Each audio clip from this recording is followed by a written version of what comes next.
크리스천에게 믿음을 해석하는 것은 너무 중요합니다. 곧 같은 일도 시각과 관점에 따라서 해석이 달라지기 때문입니다. 애굽 바로 왕의 관점과 하나님의 관점이 그 예입니다. 대체로 사람들은 이 둘 사이에서 오락가락합니다. 믿음이란 하나님의 관점으로 해석하는 것입니다. 출애굽기에서 나타난 하나님의 인도하심은 이해가 되지를 않습니다. 아주 이상합니다. 곧 앞에는 홍해요, 양옆은 절벽이고 뒤에는 애굽 군대가 따라왔습니다. 한마디로 막다른 길입니다. 사면초가였으며 사방이 우겨쌈을 당했습니다. 이것이 하나님의 인도하심이 맞나요? 오히려 도대체 왜 이래요? 이런 생각이 듭니다. 바로의 시각을 따르면 이를 독 안에 갇혔다고 해석합니다. 기독교는 한심하며 너희 크리스천들은 정말 미련하고도 무모해. 그렇게 하면 안 돼. 하면서 걱정해 주는 듯 조언도 해줍니다. 그러다 망한다. 이것이 바로의 시각이고 관점입니다. 물론 바로의 관점은 세상의 관점입니다. 바로의 관점으로 나를 보고 읽는다면 그렇게 이해하고 해석이 되기 때문에 나는 흔들릴 것입니다. 바로의 관점은 지금 너 현실을 보라 하고 시작합니다. 곧 팩트의 폭력입니다.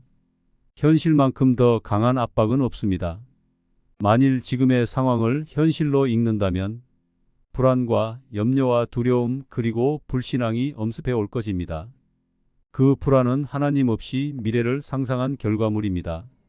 우울증, 공황장애, 대인공포와 불안증과 불신앙이 옵니다. 약물 없이 못 사는 삶이 되고 말 것입니다. 그러므로 언제나 말씀으로 나를 바라보고 읽어야 합니다. 나의 시선을 현실에서 말씀으로 바꾸어야 합니다.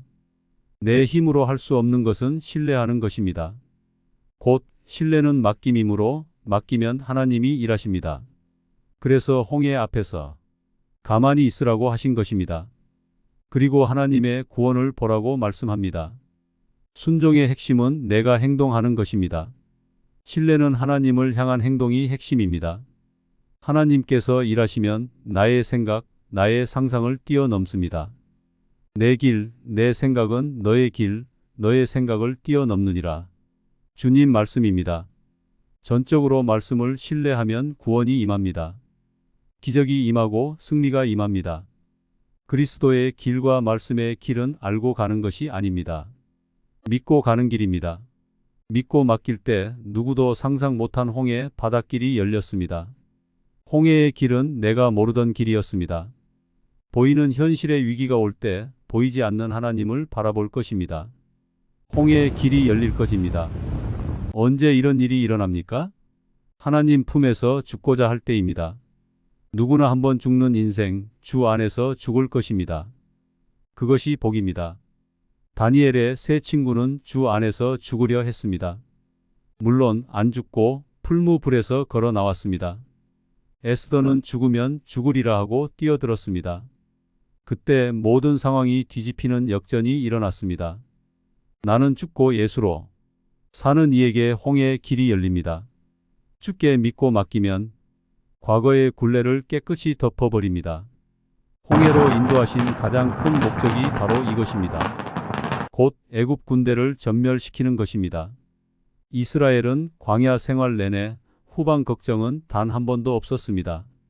왜죠? 홍해 사건으로 인해서 애굽 군대가 전멸했기 때문입니다. 이스라엘 백성이 상상 못한 일이고 생각도 못한 일입니다.